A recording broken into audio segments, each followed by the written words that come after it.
look, folks, Joe Biden is an evil, sinister individual. Always has been. Always has been. What he's doing to our country, what he's doing to our campaign processes, absolutely evil. And today, while Israelis were sleeping, it's Shabbat, having dinner, including the government, the top officials, he surprises them with an announcement that he's basically taking Hamas's conditions, saying they're Israel's conditions, demanding that Israel accept those conditions, as he's organized Qatar, a terrorist state that supports Hamas, Egypt, a military dictatorship that undermines Israel, and now he's trying to pull Saudi Arabia into it, so it's all of them against the state of Israel before they even get to respond. I'll get to that later.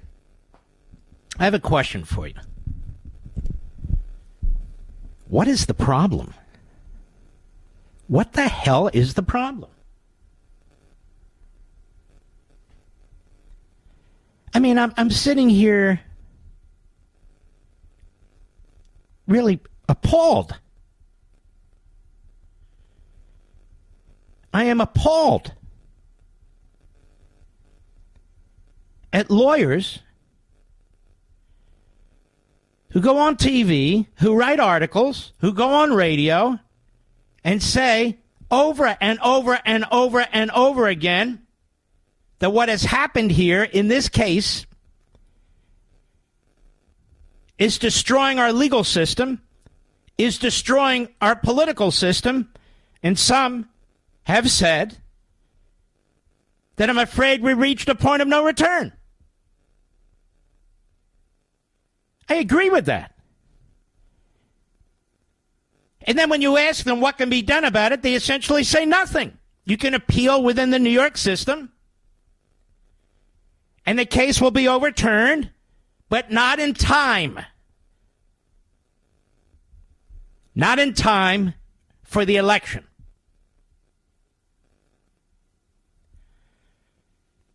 Well, what kind of answer is that? What kind of answer is that? That's number one. Number two, however the appellate courts rule in New York, the problem is the cat's out of the bag. New York is New York. What if California decides to go next? What if they decide to go in 4 years with a different Republican nominee? What if New Jersey decides to jump in? What if another state? We have thousands of prosecutors, thousands of local prosecutors. What's to stop them? The law certainly isn't going to stop them. There was no law in that courtroom. That's the point. In fact, every protection, every rule of evidence, every rule on jury instructions, every one of them were violated intentionally. That's the point. To destroy the due process of the targeted candidate, Donald Trump, to get a conviction and not give a damn about the appeal, because the appeal will not resolve the problem in time because the election is already affected. Now let's look. We have one candidate running unfettered, Joe Biden, by any legal issues, despite the fact he's a crook, despite the fact he sold classified information, despite all of that. Despite all of that. We have another candidate, putting aside all the hyperbole, who is handicapped. He couldn't campaign for 6 weeks. He still has a continuing gag order on him. The judge is so corrupt, he's an acting judge. He's not a real judge. The acting judge is so corrupt that he times sentencing for 4 days before the Republican convention. Donald Trump will be in that courtroom. That judge will issue a sentence, unless they can get a stay somehow, right before the Republican convention, in order to influence the election, the press, the whole thing. That's the point. Well, I see I'm on Fox. Oh, very interesting. I don't know what I'm saying there, but it is from this morning, Fox and Friends. And I want to, by the way, salute Brett Baer. He's the only host, other than Sean, but the only host on Fox who's actually taken seriously a very serious pathway to the Supreme Court, whether they take it or not. And that's my point. I don't understand. Everybody, it's a 10-alarm fire. They say there's nothing we can do. There's nothing we should try. But a system's collapsing. I've never seen it. Now, the other side, they don't worry about it. They bring their litigation, whether it's getting Trump off the ballot, one thing or another. They have no problem with it. Now, this is a case of first impression. The Supreme Court can't get involved unless you ask it to get involved. And so the issue is, how do we find a pathway to get a petition to the Supreme Court? It needs to be serious. It needs to be substantive. We need to try and find some kind of precedent, even though it's a case of first impression. We know they stepped in Bush versus Gore because it involved, again, a federal election, a presidential election. That's why they said they stepped in. Well, let's embrace it. The factual situation is not exact, but the consequences are similar. One state affecting the outcome of a presidential election. And I would argue what's taken place in New York is even worse. That it's even worse. We're going to allow a trial court. Let me be more specific. We're going to allow two people. A Soros prosecutor and a conflicted Democrat, Biden-supporting, progressive group supporting, acting state judge influence our election? The violations that these lawyers talk about are serious. What I call reverse federalism. That is, they seized federal authority from the Federal Election Commission and the U.S. Attorney's Office, which rejected any claim. That is a serious constitutional breach that needs to be addressed by the Supreme Court.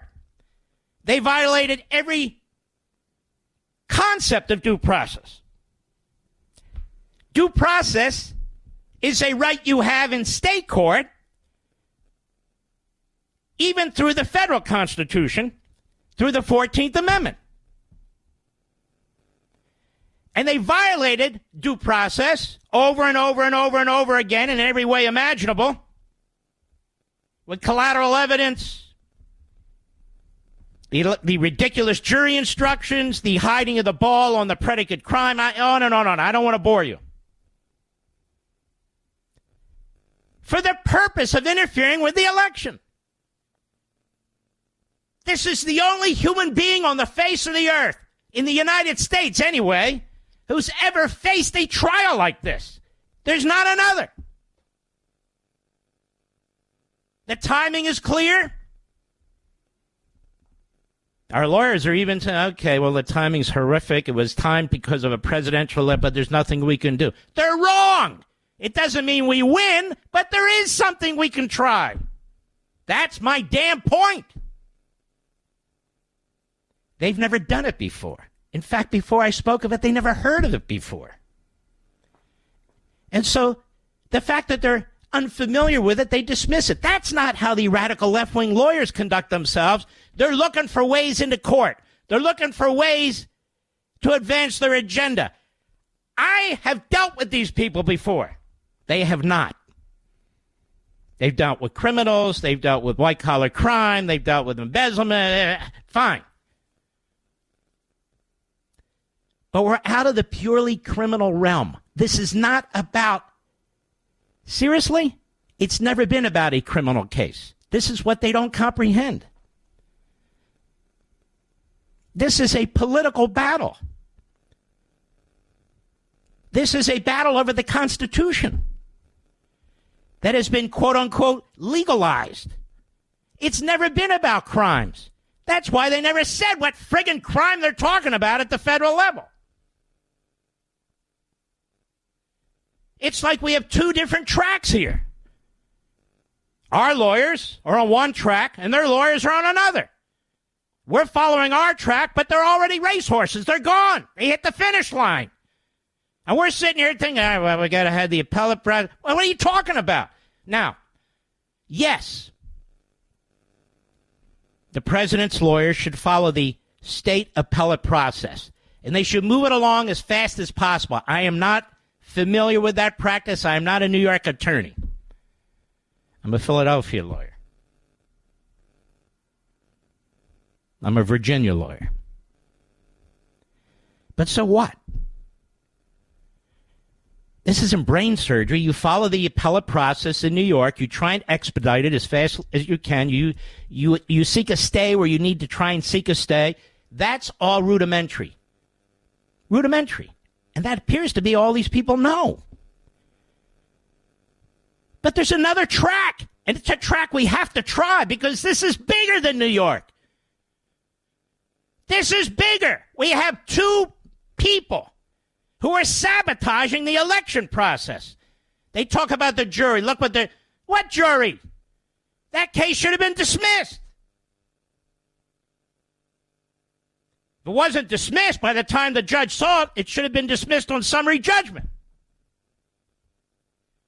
The only reason we have a jury is because Bragg, the Soros prosecutor, and Marchand, I'll call him the Biden acting judge, we're acting together.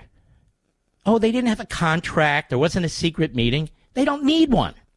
They know what they're doing. We saw it in the light of day. We heard about it for 6 damn weeks. We're told over and over again how outrageous this is. And then we're told to be resigned to it. It'll be fixed. Oh, it'll be overturned, but too late for the election. What the hell is that? The whole point of the case was to affect the election. We now have a bigger problem on our hands than even this election alone. A precedent has been set. Any state can do this. Any prosecutor can do this.